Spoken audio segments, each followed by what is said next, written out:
My daughter said I was too embarrassing to meet her fiancé's rich parents.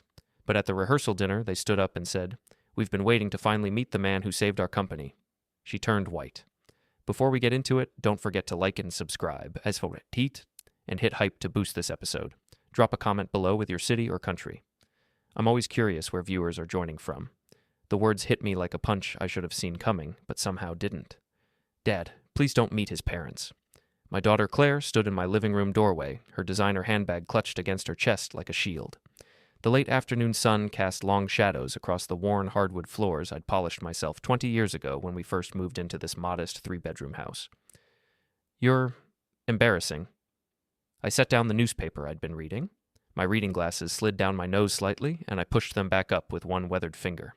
58 years of life had left their marks on my hands, calluses from honest work, scars from careless moments, veins that stood out like rivers on a map. "Embarrassing," I repeated, keeping my voice neutral. Not a question, just acknowledgement. Claire's face flushed, but she pressed on with the rehearsed speech she'd clearly prepared.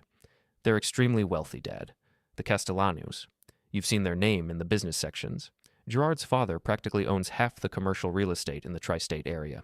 His mother sits on the board of the Metropolitan Museum." "I see." I folded the newspaper carefully, creasing it along the lines it had already been folded. My ritual. My small act of order in a world that often felt chaotic. "I can't risk looking bad." She said it with a smile that didn't reach her eyes. The kind of smile you give a child when you're trying to explain something complicated in simple terms they might understand. "You understand, don't you?" What I understood was that my only daughter, the girl I'd raised alone after her mother passed when she was 7, the child I'd worked 3 jobs to put through private school, the young woman I'd supported through college and graduate school, saw me as a liability. "The rehearsal dinner is in 2 days," she continued, filling my silence with more words. "I've already told Gerard that you're busy, that you have a work commitment you can't get out of. It's better this way, less complicated." I looked at her standing there in her tailored cream blazer and silk blouse, her dark hair swept up in the kind of elegant style that probably cost more than my monthly utility bill. When had she become this person? Or had she always been this person, and I'd simply refused to see it? "Claire," I said quietly, "it's your wedding. If you don't want me there—" "No, no," she interrupted quickly. "I want you at the wedding, Dad. Of course I do. You'll walk me down the aisle. That's important. It's just, the rehearsal dinner is really for the families to get to know each other. Gerard's parents, their friends, business associates. It's a different crowd. A different crowd. Translation, not my crowd. And honestly," she added, her voice dropping to something almost confessional, "you're not successful like his parents. You never cared about advancing yourself, about making something of your life. I don't mean that harshly, it's just the truth. They'd never respect someone who's been content to just exist." The words should have angered me, should have hurt. And they did hurt, deep in a place I'd learned long ago to keep locked away. But anger? No. I was too tired for anger. "I understand," I told her, which was apparently all she needed to hear. She smiled, a real smile this time, relief flooding her features. "Thank you, Dad. I knew you'd get it. You've always been so understanding." She glanced at her watch, an elegant piece with a face that probably cost more than my car. "I have to run. Final dress fitting at 4. She kissed my cheek in passing, a brief brush of lips that held more obligation than affection, and then she was gone. The front door clicked shut behind her with a sound of finality that echoed through the empty house. I sat in the growing darkness, not bothering to turn on a lamp, and thought about all the things I could have said but didn't. I could have told her about the envelope tucked away in my study, the one that held documents she'd never seen and history she'd never bothered to ask about. I could have told her that not successful and not showy were 2 very different things. I could have told her that the Castellanos had been trying to find me for nearly 20 years, but I didn't tell her any of that, because Claire was going to learn these lessons the hard way, and sometimes silence is the most powerful weapon a father can wield. My name is Bernard Tessier, though most people just call me Bernie. It's a name that doesn't command rooms or turn heads, which has always suited me just fine. I grew up in a working-class neighborhood in Queens, the son of a postal worker and a seamstress. My parents, God rest them, taught me 2 essential truths: that hard work was its own reward, and that real wealth had nothing to do with the numbers in your bank account. After my wife Diane died of breast cancer when Claire was just 7, I'd made certain choices about how to live my life. I could have pursued more money, more status, more of everything that supposedly mattered. Instead, I chose stability. I chose presence. I chose to be there when my daughter got home from school, to help with homework, to attend every recital and parent-teacher conference. I worked as a senior analyst for a mid-size investment advisory firm. Nothing glamorous, nothing that made headlines. My job was to research potential investments, assess risks, and provide detailed reports to our clients. I was good at it. Very good, actually. But I worked regular hours, rarely traveled, and drew a modest salary that paid the bills and allowed me to save responsibly. We lived in the same house in a quiet suburban neighborhood that I'd bought shortly after Diane's death. 3 bedrooms, 2 bathrooms, a small yard where I grew tomatoes every summer. The mortgage was paid off. The roof was sound. The foundation was solid. It was enough. Except it was never enough for Claire. The signs had been there for years, though I'd tried to ignore them or rationalize them away as normal teenage rebellion. When she was 15, she'd asked me why we couldn't live in Riverside Oaks, the gated community where her friend Madison's family had a 5-bedroom colonial with a 3-car garage. Madison's dad drives a Mercedes, she'd said. Why do you drive a Honda? Oh, because the Honda gets me where I need to go, I'd answered, and it's reliable. It's embarrassing, she'd muttered, the first time she'd used that word in reference to me. When she was 17 and applying to colleges, she'd wanted to go to an Ivy League school. Not because of the education, she'd been honest about that, but because of the networking opportunities, the connections, the right kind of people she'd meet. She'd gotten into Columbia, actually. Full scholarship based on her academic merit. I'd been so proud. But within her first semester, I'd noticed changes. She'd stopped coming home for Sunday dinners. When she did visit, she'd critique the house, suggesting upgrades and renovations that would really improve the value. Dad, you could do so much more with this place, she'd said one Thanksgiving, surveying the living room with barely concealed disappointment. Hardwood floors throughout, an open concept kitchen, maybe a sunroom. This neighborhood is up and coming. You're sitting on potential equity. I'm sitting on a home, I'd corrected gently. There's a difference. She'd rolled her eyes, and I'd seen it then, the first real glimpse of the woman she was becoming. Someone who measured worth in square footage and property values rather than memories and comfort. After college, she'd gotten her MBA from Wharton. Again, I was proud. Again, I noticed her drifting further from the values I'd tried to instill. She'd taken a position at a prestigious consulting firm in Manhattan, moved into a high-rise apartment in Tribeca that I suspected cost more per month than I paid for my entire house in a year. She dated ambitious men with impressive pedigrees. There was the hedge fund manager, the corporate attorney, the entrepreneur who'd sold his tech startup for 8 figures.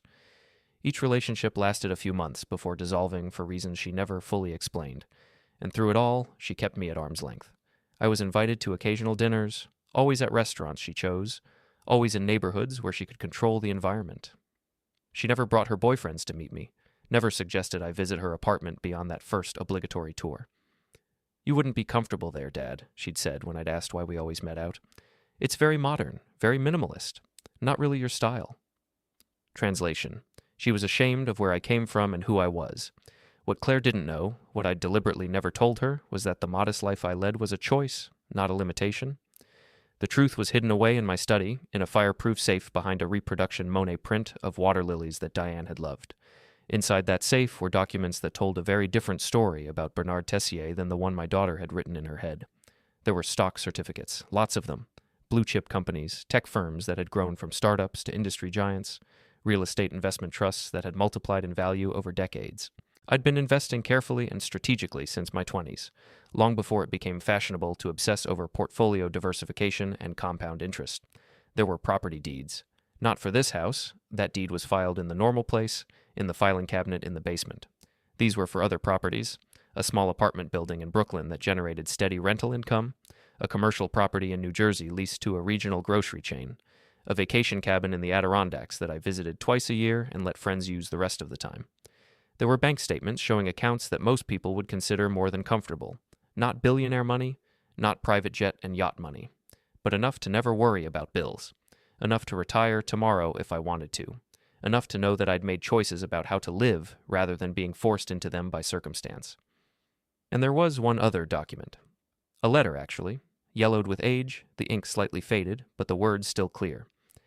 It was from Marcus Castellano, dated April 15th, 2003, nearly 22 years ago. Dear Mr. Tessier, I am writing to express my deepest gratitude for your extraordinary assistance during what was undoubtedly the darkest period of my professional life. Your investment of $750,000 into Castellano Properties at a moment when every bank had turned us away, when bankruptcy seemed inevitable, saved not just a company but a family legacy that spans 3 generations. What makes your generosity even more remarkable is that you asked for nothing in return. No equity, no board seat, no public recognition. You simply said, "Help good people when you can," and trusted that we would find a way to repay you. We have tried, repeatedly, to reach out to you, to at least return your initial investment with interest, but you have consistently declined. Your lawyer has been clear that you wish to remain anonymous and want no further contact. I must respect your wishes, though it pains me to do so. Please know that not a day goes by that I don't think of your kindness. You gave us a second chance when no one else would. We have taken that chance and built something we hope would make you proud. If there is ever anything at all, that the Castellano family can do for you, you need only ask. You saved us, Mr. Tessier. We will never forget. With eternal gratitude, Marcus Castellano. I'd read that letter perhaps 100 times over the years. Each time, it reminded me of why I'd made that investment and why I'd wanted no recognition for it. The story behind the letter was simple, though the impact had been profound. In 2003, I was working for Hamilton and Associates, a boutique investment firm with a reputation for thorough research and conservative recommendations. One of my assigned projects was to assess the viability of Castellano Properties, a mid-sized commercial real estate company that was seeking investors. On paper, they were a terrible investment. They'd overleveraged themselves in the late 1990s boom, buying properties at peak prices with the assumption that values would continue to climb. When the market corrected, they found themselves underwater on multiple mortgages, with tenants defaulting on leases left and right. Every banker they approached turned them down. Their credit was shot. Their projections looked grim. My official recommendation to Hamilton and Associates was to pass on the opportunity. But I'd done something I rarely did. I met with Marcus Castellano in person. We'd sat in his cramped office in a building he was on the verge of losing, and he'd been brutally honest with me. No sales pitch, no sugarcoating. Just the raw truth of a man watching his family's 3-generation business crumble. My grandfather started this company with one building in 1947, he'd told me, his voice thick with exhaustion. My father grew it through the 60s and 70s. I thought I was being smart, aggressive, taking us to the next level. Instead, I'm the one who's going to lose everything they built. What would you do differently? I'd asked him. If you could start over, knowing what you know now? He'd pulled out a legal pad and right there sketched out a completely different business model. Conservative acquisitions, longer-term thinking, focus on sustainable growth rather than rapid expansion, property types that were recession-resistant, medical buildings, government-leased spaces, essential retail. It was smart, really smart. And I could see that his mistakes hadn't come from incompetence, but from the same overconfidence that had tanked dozens of similar companies in that era. How much do you need to stabilize? I'd asked. $750,000 would let us restructure the worst debt, hold on to our core properties, and survive until the market recovers, he'd said. Then he'd laughed bitterly. Might as well be $3 million or $30 million. No one's going to give it to us. I went home that night and did something I'd never done before. I wrote a personal check for $750,000. It represented nearly a third of my liquid assets at the time, money I'd accumulated through careful investing and frugal living over 15 years. Diane had been gone for 3 years. Claire was 10. I had enough in other accounts to cover our expenses, her education, any emergencies that might arise. But this felt right in a way I couldn't fully articulate. I had my lawyer structure it as a private loan with generous terms. No equity stake, no board seat, interest at prime rate, payment schedule that gave them breathing room. And one unusual condition, complete anonymity. Neither Marcus nor anyone else at Castellano Properties could publicly acknowledge the source of the funding. Why? My lawyer had asked. Bernie, if this works, you could leverage this relationship into serious opportunities. Because, I'd told him, if they succeed, I want it to be because they deserve to succeed, not because they felt obligated to me. And if they fail, I don't want them carrying the added weight of feeling they let down the guy who tried to save them. The loan had worked. Marcus had done exactly what he'd sketched out on that legal pad. He stabilized the company, shifted the business model, and slowly, patiently rebuilt. By 2008, when the next crisis hit, Castellano Properties was strong enough not just to survive, but to acquire distressed properties from competitors who'd made the same mistakes Marcus had made years earlier. They'd paid back my loan in full by 2007, with interest. I'd taken the principal and interest and immediately reinvested it in various ventures. That $750,000 had grown into several million over the subsequent years. Not because I was a genius, but because I'd had the capital to invest when opportunities arose and the patience to let compound interest work its magic. Marcus had tried many times to do more, to give me equity, to bring me in on deals, to at least take me to dinner and thank me properly. I'd declined every time. Help good people when you can, I'd told him through my lawyer. That's all I wanted to do. You don't owe me anything beyond that. Eventually, he'd stopped trying to reach out, respecting my wishes for anonymity. The letter in my safe was his final attempt to express gratitude. I'd never told Claire any of this, partly because I believed that wealth, real wealth, was something you carried quietly, not something you brandished like a weapon or a credential, partly because I wanted her to value me for who I was as a father, not what I had in a bank account, and partly because I'd hoped she would grow into someone who understood that success wasn't measured in dollar signs and social connections. I'd been wrong about that last part. 2 days before that conversation in my living room, I'd been at my local coffee shop, a small independent place called Rosie's Brew that had been in the neighborhood for 30 years. I went every Saturday morning, regular as clockwork, black coffee, a blueberry scone, the Times crossword puzzle. Rosie herself, now in her 70s and letting her daughter Mika run most of the daily operations, still came in on weekends to chat with regulars. She'd known Claire since Claire was a child, remembered her coming in for hot chocolate after school. "How's the bride-to-be?" Rosie had asked that morning, refilling my mug without being asked. "Busy," I'd said. "Wedding planning is apparently a full-time job." I still remember her at 8 years old, sitting right at that table, doing homework. Rosie had gestured to a corner table where sunlight streamed through old lace curtains. So serious, even then. Always wanted to be the best at everything. "She's accomplished a lot," I'd said, which was true. "But is she happy, Bernie?" The question had caught me off guard. I think so. She seems happy." Rosie had given me a look that carried decades of wisdom and very little patience for self-deception. Seems happy and is happy are different things. When's the last time you saw her just relaxed, laughing, being herself instead of performing? I'd tried to think of an answer and couldn't come up with one. "That's what I thought," Rosie had said gently. "That girl has been chasing something her whole life. I just hope when she catches it, it's actually what she wanted." The conversation had stayed with me. When had Claire stopped just being? When had everything become about achievement, status, appearances? I could trace it, I suppose, if I forced myself to look honestly at the pattern. After Diane died, I'd grieved in my own quiet way, but I'd tried to keep everything stable for Claire. Routine, normalcy, home-cooked meals and bedtime stories, and help with homework. But maybe in trying to maintain normalcy, I'd failed to address the deeper need. Maybe Claire had interpreted my modest life not as contentment, but as giving up. Maybe she'd looked at me and seen someone who'd been broken by loss and never recovered, rather than someone who'd found peace in simplicity. Or maybe she'd simply inherited different values than the ones I'd tried to teach.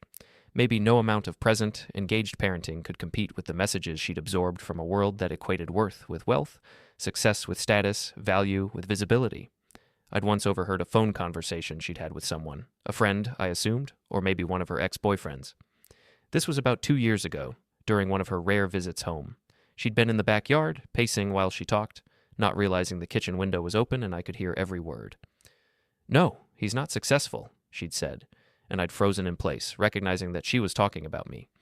"He works some boring analyst job, has for like 30 years, lives in the same house I grew up in, drives the same car. It's like he never wanted more."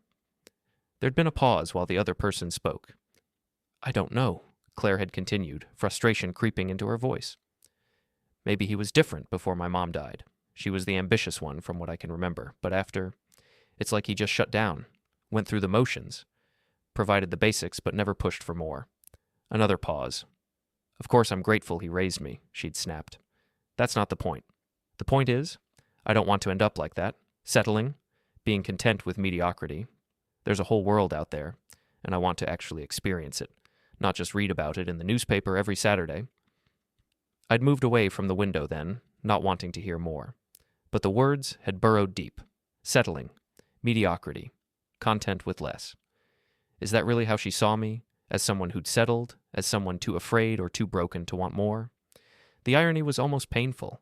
I'd chosen this life deliberately. Every decision, where to live, what to drive, how to spend my time, had been intentional. I'd had the means to live differently and had actively chosen not to. But I'd never explained that to Claire. I'd let her draw her own conclusions, believing that eventually she'd understand, that eventually she'd see value in things that couldn't be purchased or displayed. I'd been naive. The rehearsal dinner was being held at Ashmore Estate, a luxury venue about an hour north of the city. It was the kind of place that appeared in wedding magazines and charged more for one night than many people spent on their entire wedding. I'd driven up alone in my Honda Civic, the same car Claire found embarrassing, now with 127,000 miles on it and a small dent in the rear bumper from where I'd backed into a post at the grocery store 3 years ago. The estate's circular driveway was lined with luxury vehicles: Mercedes, BMWs, a Porsche, 2 Teslas, and what I was pretty sure was a Bentley. A valet in a crisp black uniform approached as I pulled up, his professional smile faltering slightly when he saw my car. "Good evening, sir," he said politely, though I could see him trying to figure out if I was a guest or perhaps someone making a delivery. "I'm here for the Castellano Tessier rehearsal dinner," I told him, handing over my keys. His eyebrows rose slightly. "Of course, sir. The event is in the Grand Hall. Just follow the main entrance and you'll see the signs." I'd worn my best suit, a navy blue wool blend I'd bought 8 years ago for a colleague's retirement party. It was clean, pressed, and perfectly serviceable.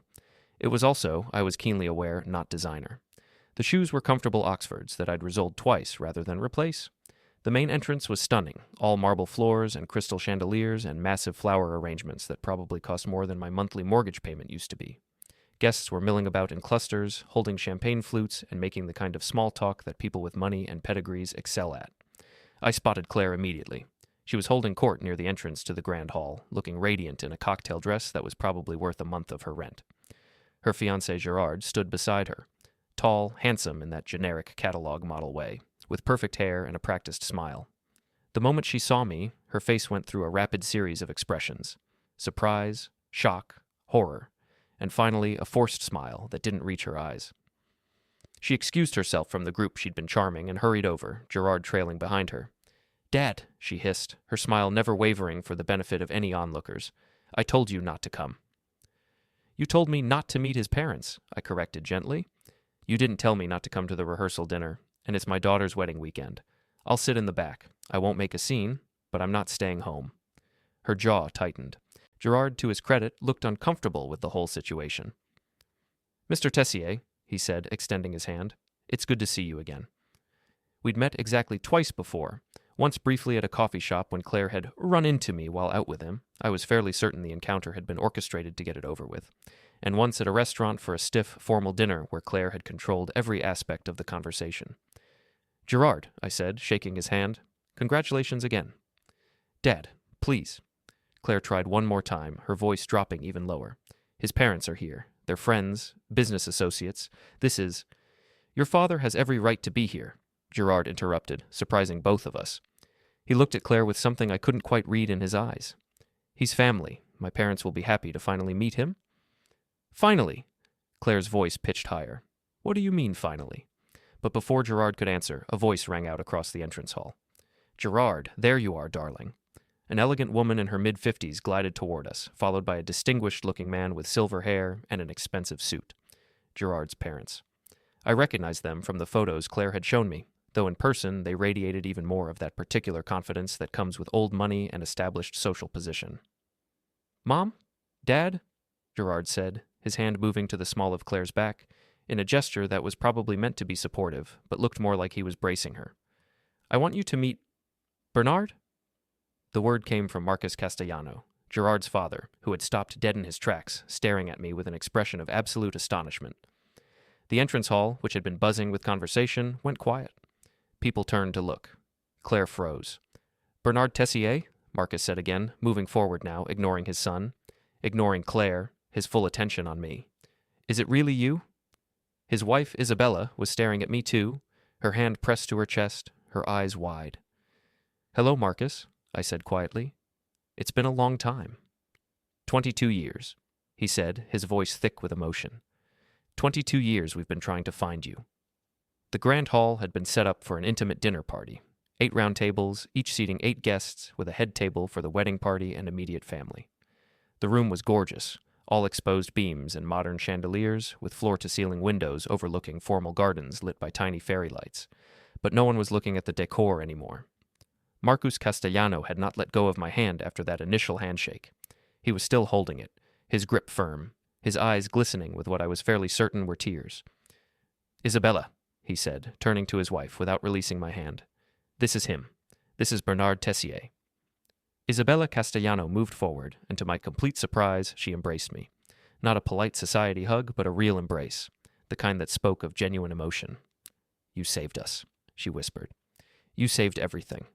The room full of guests, probably 60 people in total, was watching this scene unfold with varying degrees of confusion and curiosity. Claire looked like she might be sick.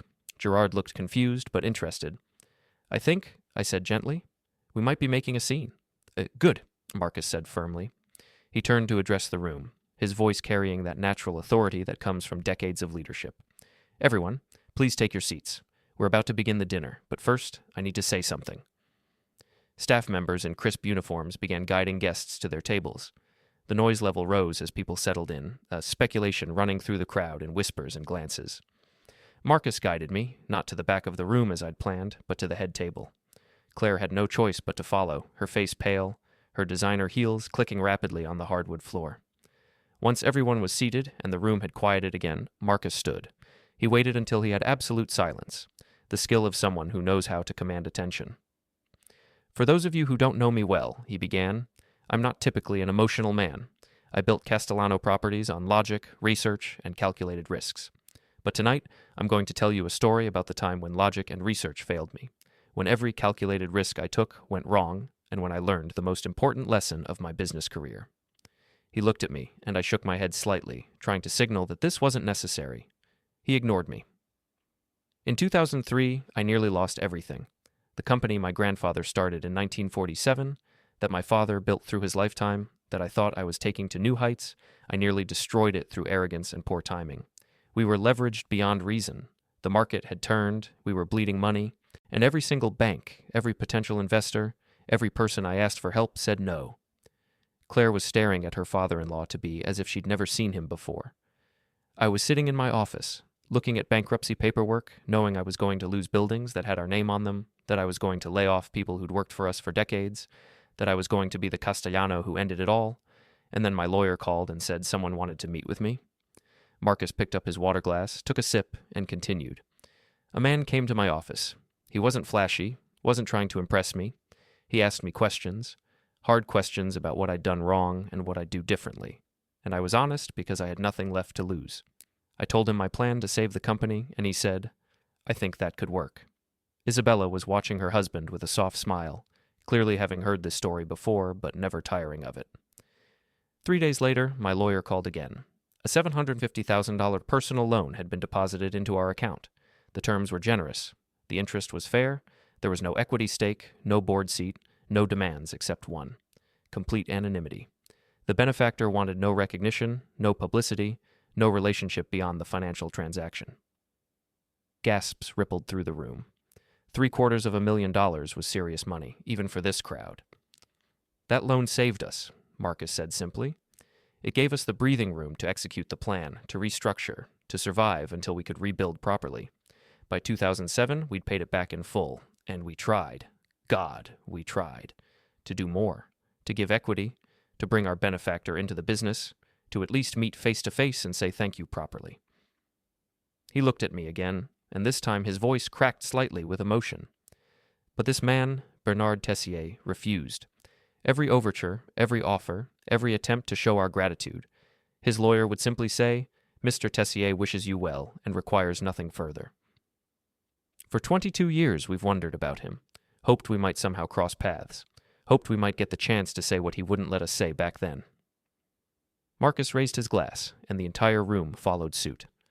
We owe everything to this man. The company that employs 200 people, the charitable foundation we started in 2010 that's provided scholarships to over 500 students, the life we've been able to build, and the legacy we'll be able to pass on. All of it traces back to one moment of extraordinary generosity from a man who asked for nothing in return. He turned to me directly, his glass still raised. "Bernard, you said, 'Help good people when you can.' You saw good people in us when no one else did, you helped when everyone else walked away, and you wanted nothing for it except to know you'd made a difference. Sir, you made more of a difference than you could possibly know." The room erupted in applause. People were standing now, and I had no choice but to stand as well, deeply uncomfortable with the attention, but understanding that Marcus needed this moment. When the applause finally died down and people retook their seats, Isabella stood up. "I want to add something to my husband's story," she said, her voice steady despite the emotion clearly visible on her face.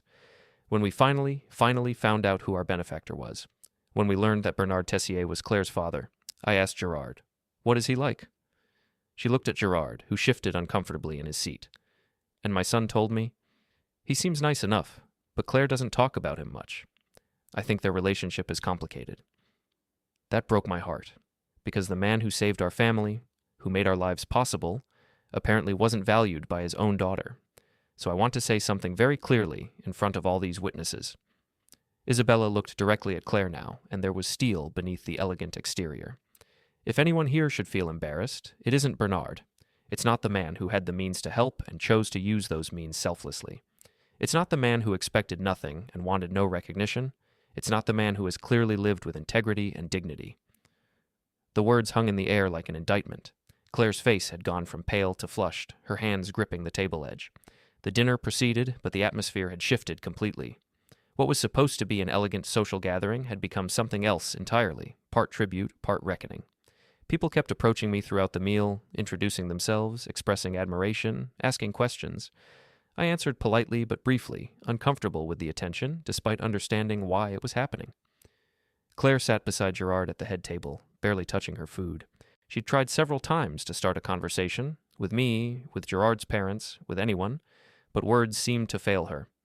Every time she opened her mouth, she'd look around at the faces watching her with varying degrees of judgment, and close it again. Gerard himself was quiet, thoughtful. I could see him reassessing everything he knew about his fiancée in light of this new information. It was Isabella who finally addressed the elephant in the room directly. Between the main course and dessert, she stood up again, tapping her glass lightly to get attention. "I promise this is the last speech of the evening," she said with a gracious smile. "But I think there's something that needs to be said, particularly for the young couple whose celebration this is supposed to be." She looked at Claire and Gerard with an expression that was kind but firm. "Marriage is many things. It's love and partnership and compromise. But fundamentally, it's about respect, about seeing your partner clearly, their strengths and weaknesses, their family and history, their values and priorities, and choosing to build a life together anyway." Isabella's gaze settled on Claire. "Claire, you're a brilliant young woman. You've accomplished a great deal professionally. You have every reason to be proud of yourself. But I'm going to give you some advice that you didn't ask for, because I've been married for 32 years and I've learned a thing or two." The room was silent again, every eye on Claire. "The person you choose to be matters more than the person you appear to be. The family you come from isn't measured by wealth or status, but by character and values. And the worst mistake you can make is to underestimate people because they don't fit your definition of success." Isabella's voice softened slightly, but the message remained clear. "Your father saved our family. Not because he wanted something from us, not because he needed recognition or gratitude, but because he saw good people who needed help, and he had the means to provide it. That's who he is. That's the kind of person he chose to be when he had other options."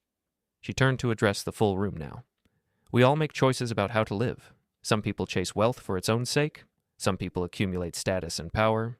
Some people build empires with their names on them. And some people, rare people, choose to live quietly, generously, and with integrity, even when no one's watching." Isabella looked back at me, and I saw genuine respect in her eyes. Bernard chose the latter, and the fact that his own daughter couldn't see that, couldn't value that, couldn't appreciate having a father like that, well, that's something she's going to have to reckon with. She sat down, and I noticed that several people were nodding in agreement. Claire looked like she wanted to disappear into the floor. Gerard had gone very still beside her. Finally he spoke, his voice careful, but with an edge I hadn't heard before. "Claire, can we talk? Outside?" It wasn't really a question. They excused themselves, and I watched them walk out through the French doors that led to the garden terrace. Through the windows, I could see Gerard's animated gestures, Claire's defensive posture, a conversation that was clearly not going the way she'd expected this evening to go. Marcus sat down in the chair Gerard had vacated, facing me directly. "I need to apologize," he said quietly, meant just for me despite the interested ears around us. "For what?" I asked, genuinely confused. "For putting you in this position? For making you the center of attention when you've spent 20 years avoiding exactly that? But Bernard, when I saw you standing there, when I realized that the man who saved us was the same man whose daughter is marrying our son. I couldn't stay silent. I couldn't watch you be treated as less than when you're so much more. You didn't need to defend me, I told him, though I appreciated it more than I could express. Maybe not, Marcus agreed. But I needed to defend what's right. What you did for us, Bernard, it changed everything. Not just financially, though, that was crucial. But you showed us that there were still good people in the world. That not everyone was out for themselves. That kindness wasn't extinct. He shook his head, a rueful smile on his face. And we built our recovery on that lesson. We built our company culture on it. Help good people when you can. We made that our unofficial motto. Every business decision, every hire, every partnership, we asked ourselves if we were helping good people. It made us better, made us more than just a real estate company. I'm glad the loan helped, I said simply, because what else could I say? It was never just a loan, Marcus insisted. It was a lifeline. And more than that, it was a lesson in what really matters. Which is why... He paused, choosing his words carefully. Which is why I'm troubled by what I've learned tonight about your relationship with Claire. That's between Claire and me, I said gently. Of course it is. But Bernard, that young woman out there, is about to marry my son. And if she can't see the value in her own father, if she's ashamed of a man like you, what does that say about her values? About what she'll teach our future grandchildren? It was the question I'd been avoiding asking myself directly, but there it was, spoken aloud by someone who had a stake in the answer. Claire is young, I said, though she was 28 and hardly a child. She's been chasing something her whole life. Maybe she just needs to catch it to realize it wasn't what she wanted. Or maybe, Marcus said quietly, she needs to lose something valuable to realize what she had. Claire and Gerard were outside for nearly 30 minutes. The dinner continued around their absence. Dessert was served, coffee and after-dinner drinks were poured, and small conversation groups formed as people began to relax after the intensity of the earlier revelations. I found myself surrounded by people who wanted to hear more about the investment world, about my philosophy on helping others, about my life. It was exhausting, if I'm being honest. I'd spent decades avoiding exactly this kind of attention, but I answered their questions graciously, always redirecting attention away from myself when possible, making it clear that the Castellanos' success was their own doing, not mine. When Claire and Gerard finally returned, I could see immediately that something had shifted. Claire's eyes were red, her makeup slightly smudged despite obvious efforts to fix it. Gerard's jaw was set, his expression serious. They didn't return to the head table. Instead, Gerard approached his parents, whispered something to them, and then all four of them, Gerard, Claire, Marcus, and Isabella, disappeared into what I assumed was a private room. I excused myself and stepped out onto the terrace, needing air and solitude. The gardens were beautiful in the evening light, and I walked along a stone path between carefully maintained hedgerows, grateful for the quiet. "Dad!" Claire's voice came from behind me. I turned to see her standing on the path, alone now, her arms wrapped around herself despite the mild evening temperature. "Can we talk?" she asked, and her voice was small in a way I hadn't heard since she was a child. "Of course." We walked together in silence for a moment, finding a bench near a fountain that burbled softly. "I've been a terrible daughter," Claire said finally, the words coming out in a rush. "Not just tonight, for years. I was ashamed of you, Dad. Ashamed of our house, our life, everything. I thought you were... I don't even know what I thought. That you'd given up, that you'd settled, that you were just... small." She laughed bitterly. "And tonight I find out that the man I was ashamed of saved Gerard's entire family. That you had the means to live completely differently but chose not to. That you're the kind of person that people like the Castellanos, people I've been desperate to impress, see as a hero." "Claire..." "No, let me finish." She wiped at her eyes, mascara streaking despite her best efforts. "Gerard asked me why I hid you from him, why I never talked about you except in vague terms, why I told him you wouldn't be at the rehearsal dinner." "What did you tell him?" "The truth, that I was embarrassed, that I thought you'd make me look bad in front of his family and their friends, that I valued their opinion of me more than I valued you."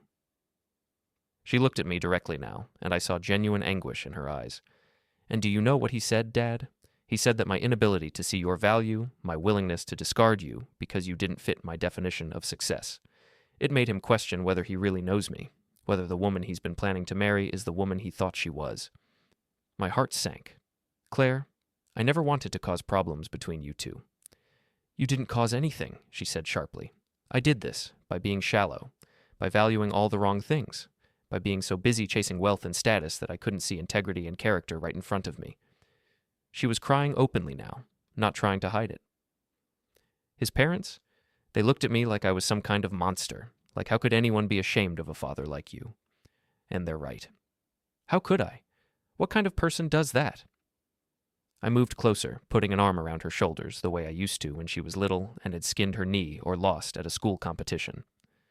You're human, I told her gently. You made mistakes. You can learn from them. Can I? She looked up at me, searching my face. Can you forgive me? After years of making you feel less than? After tonight, when I literally told you not to come because you'd embarrass me? I was quiet for a moment, thinking about how to answer honestly. I'm not angry, Claire. I'm disappointed. Not in you, exactly, but in the choices you've made, the values you've prioritized. But disappointed isn't the same as unforgiving. Why didn't you ever tell me, she asked, about the Castellanos, about your investments, about any of it? If I'd known? If you'd known, you would have valued me for my money instead of for who I am, I said, and watched her flinch at the blunt truth. I wanted you to love me because I was your father, because I showed up for you, supported you, was there when you needed me, not because I had a certain net worth or social connections. That's not fair, she protested weakly. Isn't it? I asked. Claire, you're 28 years old, accomplished, brilliant, capable, and yet for the past several years, every time we've interacted, I've felt you measuring me, judging me, finding me wanting, not because I was a bad father or because I failed you in some way, but because I didn't drive the right car or live in the right neighborhood or have the right pedigree. She started to argue, then stopped, her shoulders slumping in defeat. You're right, she whispered. You're absolutely right. We sat in silence for a while, the fountain filling the quiet with its gentle sound. Gerard's parents want to postpone the wedding, Claire said finally, her voice hollow. Not cancel it, just postpone. Give Gerard and me time to work through this, to figure out if we're really right for each other. What do you think about that? I asked, keeping my voice neutral. I think they're right to question it. If I can't appreciate my own father, how can I be a good partner to their son? If I've been so focused on appearances and status, what kind of wife would I be? What kind of mother? She turned to look at me, and in her face I saw glimpses of the girl she used to be, before ambition and insecurity had hardened her edges.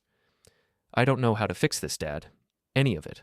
I don't know how to be the person I should have been all along. You start, I told her, by being honest, with Gerard, with yourself, about what you really want and why, about what really matters, and then you make different choices going forward. Can you help me? She asked, and there was something vulnerable in the question that I hadn't heard in years. I've always been here, Claire. I never left. You pushed me away, but I never stopped being your father.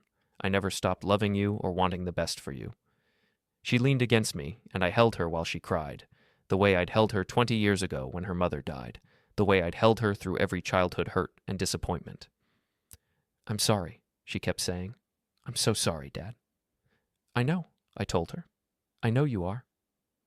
The wedding was postponed. The announcement was made the following morning, sent to all the guests who'd been invited to the ceremony. Gerard and Claire, with the support of both families, decided they needed time to work through some personal matters before committing to marriage. The gossip that followed was inevitable. Among their social circle, speculation ran wild. Some blamed me, saying I'd somehow sabotaged the wedding. Others whispered that Gerard had cold feet. A few people closer to the situation understood that sometimes love isn't enough, that shared values and mutual respect are the foundation that love needs to build on. Claire moved back home, not permanently, she was quick to clarify, just temporarily, while she figured things out. She kept her apartment in the city, but spent weekends in her childhood bedroom, surrounded by old medals and trophies and photographs of a simpler time. Those first few weeks were awkward. We circled each other carefully, both trying to find a new rhythm, a new way of being father and daughter that acknowledged both the past and the possibility of a different future. One Saturday morning, I found her in the kitchen at 7 a.m., attempting to make coffee in the old percolator I still used instead of getting one of those fancy single-serve machines. It's finicky, I told her, showing her the exact ratio of coffee to water, the precise heat setting that kept it from burning. I remember Mom making coffee, Claire said quietly. She'd sing while she waited for it to brew. Old jazz standards. Ella Fitzgerald, I confirmed. Your mother loved Ella. I don't remember much about her, Claire admitted. Just impressions. The way she smelled, her laugh, the way she'd braid my hair before school. We'd rarely talked about Diane over the years. Claire had been so young when she died, and I'd thought, wrongly perhaps, that not dwelling on the loss would help her move forward. "You look like her," I told Claire. "Same eyes, same stubborn chin." "Tell me about her," Claire said. "Really tell me. Not just the happy memories you think I want to hear." So I did. Over coffee and the scrambled eggs I made while talking, I told her about the woman I'd loved. About Diane's ambition, because she had been ambitious, Claire was right about that. About her dreams of starting her own business, of making a mark on the world. "But then she got sick," I said, "and priorities shifted. She wanted to spend time with you more than she wanted to build an empire. She wanted to be present for the moments that mattered rather than chasing moments that might matter someday." "Is that why you lived the way you did?" Claire asked. "After she died? Because of what she taught you?" "Partly," I admitted, "but also because once you've watched someone you love die young, you realize that wealth and status don't mean much at the end. What matters is how you spent your time, who you helped, what you built that wasn't measured in dollars." Claire was quiet for a long moment. "I wish you'd told me this years ago." "I tried," I said gently, "in my own way. But Claire, you were so determined to chase success, to prove yourself. I don't think you were ready to hear it. And now? Now you're asking the questions. That's a start." Gerard came by the house a week later. I was in the backyard, working in my small vegetable garden. The tomatoes were coming in nicely, and I was staking up the plants that were heavy with fruit. "Mr. Tessier?" he called from the back porch. "Mind if I join you?" "Call me Bernie," I told him, "and you're welcome to grab a steak and help." We worked in companionable silence for a few minutes before Gerard spoke. "I owe you an apology," he said. "I let Claire dictate the terms of our relationship with you. I didn't push to get to know you better. I didn't question why she kept you at arm's length." "You're not responsible for Claire's choices," I told him. "No, but I'm responsible for mine, and I chose to go along with it rather than making waves. That was cowardly." I glanced at him, seeing the genuine regret on his face. "Why did you postpone the wedding?" I asked directly. Gerard secured another steak before answering. "Because I realized I don't actually know her as well as I thought I did. The woman I fell in love with was confident, accomplished, driven. I admired that about her. But I didn't know that she'd achieved all of it while looking down on the man who made it possible. I didn't know she'd hidden her own father because he didn't fit the image she wanted to project." He stood up, wiping dirt from his hands. "My parents built everything from nothing, then nearly lost it all, then rebuilt again with your help. They taught me that character matters more than capital. That integrity isn't negotiable. And seeing Claire dismiss you because you didn't fit her definition of success, it made me wonder what else I didn't know about her."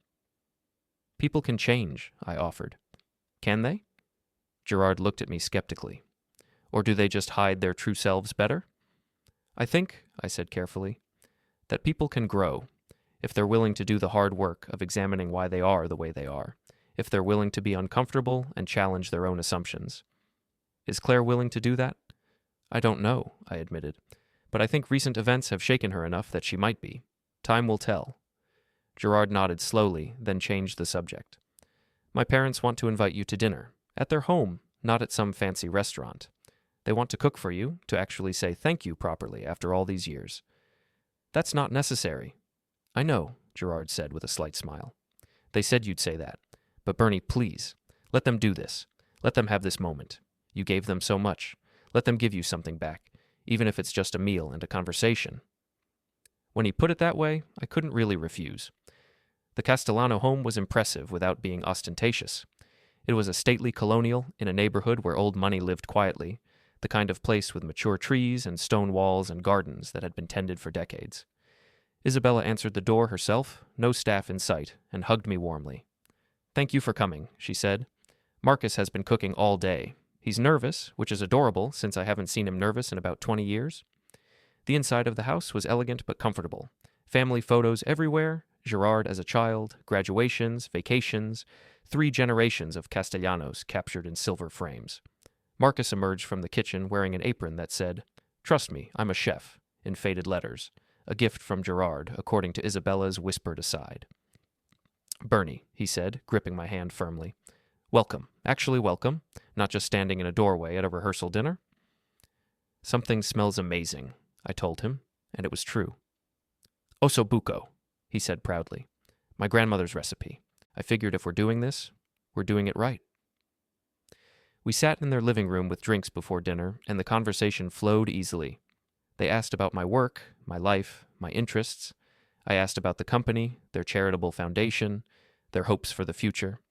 It was Isabella who eventually broached the subject we'd all been dancing around. "How is Claire doing?" she asked. "Really?" "She's struggling," I said honestly. "With a lot of things. Questioning herself, her choices, her priorities." "That's good," Isabella said firmly. "She should be. We all should, at various points in our lives." Marcus nodded in agreement.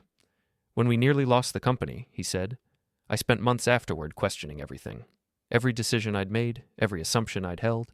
It was painful, but it was necessary. It made me better." "Claire's young," I said, feeling the need to defend her despite everything. "She has time to figure things out." "She does," Isabella agreed. "But Bernie, I need to be frank with you. We love Gerard. He's our only child, and we want him to marry someone who sees the world the way we do. Someone who understands that wealth is a responsibility, not just a privilege. Someone who values character over credentials." "You're not sure Claire is that person," I said quietly. "We're not sure she is right now," Marcus corrected. "But people can grow, as you said to Gerard. The question is whether she's growing toward the person Gerard needs or just learning to hide the person she's always been." It was a harsh assessment, but not an unfair one. "I don't have an answer for you," I told them. "I'm her father. I love her. I want to believe she can be better, but I also know that wanting something doesn't make it true." The dinner was excellent, and the conversation moved to lighter topics. But as the evening wound down, and Isabella was packaging up leftovers for me to take home, despite my protests, Marcus pulled me aside. "I've been thinking about something," he said, "and I wanted to run it by you before I mention it to anyone else." "All right." "Our charitable foundation has been successful, but it's time to expand. We want to fund not just scholarships, but also business loans for people in situations similar to where we were in 2003, small amounts, $25,000 to $100,000, for good people with solid ideas who can't get traditional financing." "That sounds like a wonderful program," I said, unsure where this was going. "We want you to run it," Marcus said directly, "or at least to be on the selection committee. Because, Bernie, you saw something in us when no one else did.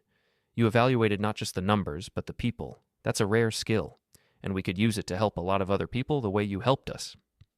I started to decline automatically, then stopped myself. "Can I think about it?" I asked instead. "Of course. But Bernie, I hope you say yes.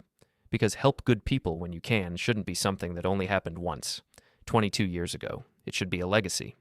3 months after the postponed wedding, Claire came into my study where I was reviewing proposals for the Castellano Foundation's new lending program. I'd accepted Marcus's offer, and it turned out I loved the work. Interviewing entrepreneurs, assessing their plans, helping guide them toward success.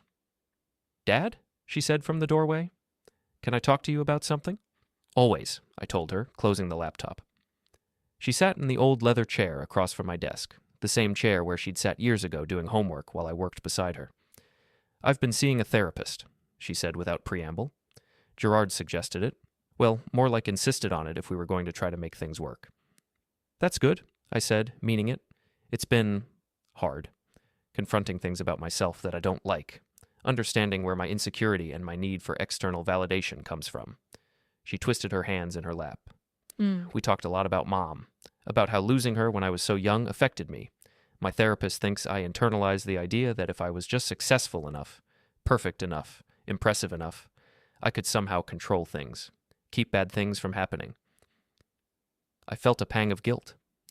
"Claire, your mother's death wasn't something you could have prevented." "I know that intellectually, but emotionally, I guess I've been trying to be invulnerable, and part of that was distancing myself from anything that felt weak or ordinary or human." She looked up at me. "I turned you into a symbol of giving up when you were actually a symbol of contentment. I saw your simple life as failure when it was actually success on terms that I didn't understand. And I'm sorry, Dad. Not just for being embarrassed by you, but for wasting so many years not appreciating who you are." "Claire, I'm not done," she said, a hint of her old determination showing through. "I need to say this. Gerard and I are going to try again. We're going slow. Dating, basically, like we should have done more of in the first place. Getting to know each other without the wedding pressure. And I told him that whatever happens with us, I need to rebuild my relationship with you first. Because he was right. If I can't value my own father, I have no business trying to be anyone's wife." "I appreciate that," I told her sincerely. So I was thinking, maybe we could do something together. Not anything dramatic, maybe just Sunday dinners? Like we used to when I was younger, I could come over and we could cook together and just talk.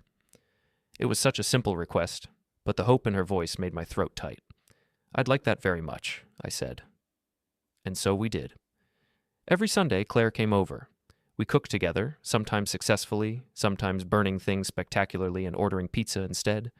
We talked about everything and nothing, about her work, my foundation projects, books we'd read, places we wanted to visit. Slowly, she began to shed the armor she'd built up over the years. She showed up in jeans instead of designer clothes. She asked questions instead of performing. She listened instead of waiting for her turn to talk. It wasn't always easy. Old habits resurfaced. She'd make a comment about the house needing updates, then catch herself and apologize. She'd suggest expensive restaurants, then remember that I preferred the local Italian place where they knew my order. But she was trying. Really trying. 15 months after the original wedding date, Gerard and Claire decided they were ready. This time, it was different. The wedding was smaller, just close family and friends, about 40 people total. It was held in the Castellanos' backyard, under a simple arch decorated with flowers from Isabella's garden. Claire wore her mother's wedding dress, which I'd kept in storage all these years. We'd had it altered to fit her, but the essence remained. Simple lace, elegant lines, nothing ostentatious. Gerard wore a regular suit, not a tuxedo. He'd told me privately that they were saving the money they would have spent on an extravagant wedding and putting it toward a fund to help other young couples get started. When it came time for me to walk Claire down the aisle, she stopped halfway to the arch and turned to face me. "Thank you," she said quietly, just for me. "For never giving up on me, for showing me what really matters, for being exactly who you are." "I love you, sweetheart," I told her. "I'm proud of the woman you're becoming." She kissed my cheek, and I placed her hand in Gerard's, giving my blessing to their union. The ceremony was short and personal. They'd written their own vows, and I noticed that Claire's included a promise to measure success not by what we accumulate, but by what we contribute, a sentiment that would have seemed foreign to her 2 years earlier. At the reception, a casual affair with food catered by the local Italian place I loved, Marcus stood to give a toast. 2 years ago, he said, at a rehearsal dinner that didn't go exactly as planned, I told a story about a man who saved my family. What I didn't know then was that he was about to save us again, in a different way. He looked at Claire and Gerard. Sometimes the greatest gift you can give someone isn't money or opportunity. Sometimes it's truth. Sometimes it's forcing them to look at themselves honestly and decide who they want to be. Bernie did that for all of us that night. He held up a mirror and made us examine our values. Isabella stood beside her husband. "We're grateful to Bernie for the loan that saved our company," she said. "But we're even more grateful for the lesson that saved our son's marriage before it started, for showing Gerard what integrity looks like, for showing Claire what she'd been missing." Gerard raised his glass. "To Bernie," he said, "who taught me that the best things in life are the ones that can't be bought, and who gave me the chance to marry a woman who's learned that same lesson." Claire was crying, but she was smiling too. "To Dad," she said, "who was always enough, even when I couldn't see it,